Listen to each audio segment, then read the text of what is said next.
Hey guys, welcome back to Titan Gamers. Today, Vincent, myself and Hakim will be talking about Dying Light because we all know that Dying Light is coming out in February. Yep. 2. That's right. Dying Light 2 is coming out in February after one delay. At this point, delays are inevitable because of the COVID situation, you know. Pretend I'm a kid that does not know what Dying Light is, and leading up to Dying Light 2, do I need to play Dying Light 1? Right? So Vincent, convince me, why should I play Dying Light? So imagine zombies, parkour, open world, and also Crafting. a great story. And crafting, Yeah. everyone loves crafting, like all you Minecraft kids. Imagine all that crammed into together. Alright, so that's Dying Light in a nutshell. That's Dying Light in a nutshell. Quite convincing. Hakim, what would you say about it? I mean, it's pretty similar to what Vincent is saying. If you like open world, if you like parkour, if you like crafting. But the best part about Dying Light, I would say, is that they have a lot of like Easter eggs in the game. I'm not gonna spoil anything, but they have a King Arthur sword. I would say like those elements in the game is very, very nice to have in the game. There's also an Easter egg of Last of Us, inside the game. Yes. Yeah, the clicker. Yeah, the clicker. The Yes, elevator. yes. It's a huge game with a huge following. If I'm not mistaken, there were 23 million downloads so far, with a 95% positive review on Steam. It did really well because even though it was released 6 years ago? 2015, yeah. 2015, but they still continuously updated. There's multiple events released every few months, And also the best part about the game is that you can play with your friends.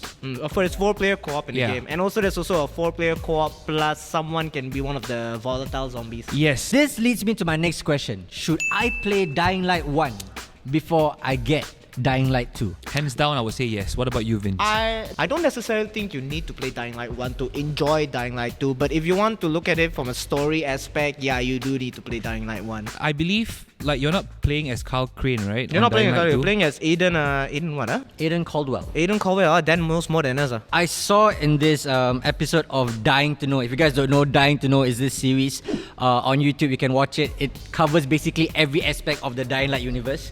Right, so in the first episode, the world director, Thomas, he personally said that you do not have to play Dying Light 1 to enjoy Dying Light 2. Do I need to have played Dying Light 1 to sort of understand what's happening in Dying Light 2? No, actually, you don't. Like you mentioned before, a game takes place some 20 years later. But for me, right, as a gamer, I would like to understand the aspect and the mechanics of the game before I jump. So you don't jump into Dying Light 2 as a whole new game. Unless you really are into that. You want to jump into a game with a whole new mechanic and you start to learn. But if you jump into Dying Light 2 with Dying Light 1, I would say you have a slightly better understanding of how the game works. I mean, you won't get lost if you start playing Dying Light 2 without playing Dying Light 1, but Correct. playing Dying Light 1 will introduce you to the mechanics earlier, I also noticed that they were gonna bring back some of the zombies as well. Oh, like the volatiles. The volatiles, Yeah, right? yeah. Volatile's a staple, yeah. Yeah. That's a cool thing about Dying Light 1 too, because if you play Dying Light 1, your main character, okay, spoiler guys, I'm sorry, I gotta give you a spoiler. The game's been out for 6 years, so if you don't know about it, then it's your fault. let me not playing it. Okay, Alright, so basically in the end of Dying Light 1, you managed to kill the guy. What's in Raza? Rais. You managed to kill the guy, and then you didn't get extracted, you still get left off, and then you go to this other area, Yeah. which is Dying Light the Following, and at the Yeah. end of the Following, you actually become a sentient Yeah. volatile. Yeah. So the main character actually became a smart zombie. And when I say smart zombie, they're not like a normal shambling zombie. Like they have like that the mandibles and all that. Yeah. So to bring to light, wow, see how I work there? I work the pun. You're bringing me to dying. So to bring to light, alright. So for those of you who are considering playing Dying Light 1 to lead up to Dying Light 2, I have a medium for you, alright. So Dying Light take a 1, large. Dying Light 1 Platinum Edition is now available on Switch. Oh, I actually have never played Dying Light on the Switch. I played it on Xbox and PC, but never on the Switch. Well, that makes sense because from today you have about 4 or 5 months until Dying Light 2 comes out. So if you guys want to rush the game, it's better to have it on the Switch because you can. It's handheld, so you can bring it around. Alright, so guys, don't worry because I brought it for you guys to try. Oh, nice. It's on my Switch. That's why when I said that when I have been playing the game, I have been playing it on the Switch. Alright. So obviously you can feel free to see the game for yourself. So here we have it, the physical copy for Dying Light Platinum Edition for Switch. Alright, it's now out for $49 USD. You can get it with the link in the description below. So in this physical copy, right, it also comes with something else. Hakim, would you like to open up and see our survival kit. My goodness, what is this? What do we have inside? Is this a map? Yo, dude! Wait, is this the map of Haran? Yeah. It is. So over here we have the slums, and this one we have is like The city area. yeah, like the city area. That's when you get your grappling hook. As much as it's so cool and it's portable, right? There's only so much that the game can do for you because it's a very big game. You have to understand the magnitude of the game, right? But the Switch can only support up to 30 FPS. It fluctuates to 40 max and then drops down to like 28. So there's some fluctuation in the game. Even the cutaway scenes, you can see like the sudden change in depth, the shadow levels, and the visuals basically just change. So for a Switch game with a huge game, with that like Dying Light, I think it's actually super good. To be honest, I was very impressed when they announced that they were gonna release it on the Switch. Like I was like, how can a game as huge as Dying Light be on a Switch? But I mean, like here we have it, guys. So for the price of 49 USD, you also get 4 major DLCs like the following. We got stickers. We got stickers as well. It also includes the 17 skin bundles. Wow, so you have all the skins in the game? Yep, you have every single skin and you have the 4 major DLCs.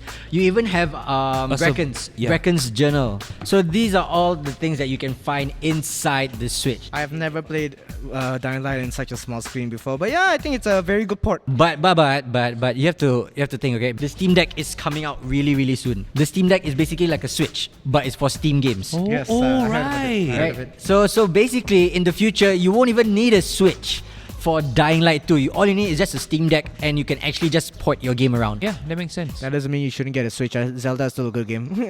I think it's a very good port. Like, it's a good portable game when you're outside and not at home, but I still prefer the PC version, you know? Yeah, you still prefer the PC version. For those who have actually tried it on the PC version and you jump onto the Switch, you will notice that you're missing out on a lot of details. You're missing out the grittiness, you're missing out the character details, the sound effects. I mean, obviously to better feel the game, you need headsets on and everything, right? To be fully immersive into the game. But for me, I already fell in love with it like within the hour. That's because you started with it, right? I started with the Switch. So if you were to tell me that there's a better version of this game on the PC, I would definitely jump to PC. But I'm already playing it on the Switch because of the accessibility. So I think that it's a huge win for Techland. So good job to this. It's really not like a, how do I feel? You know, some games when they put onto Switch, it's like, let's just lower down the res and let's just call it a day. You know what I mean?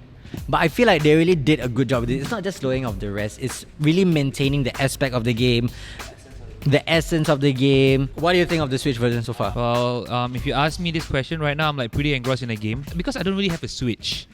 So, but after 5 minutes of like trying it on the Switch, I think I'm like getting used to it, and I think the world looks pretty how it looks like when I was playing on a computer.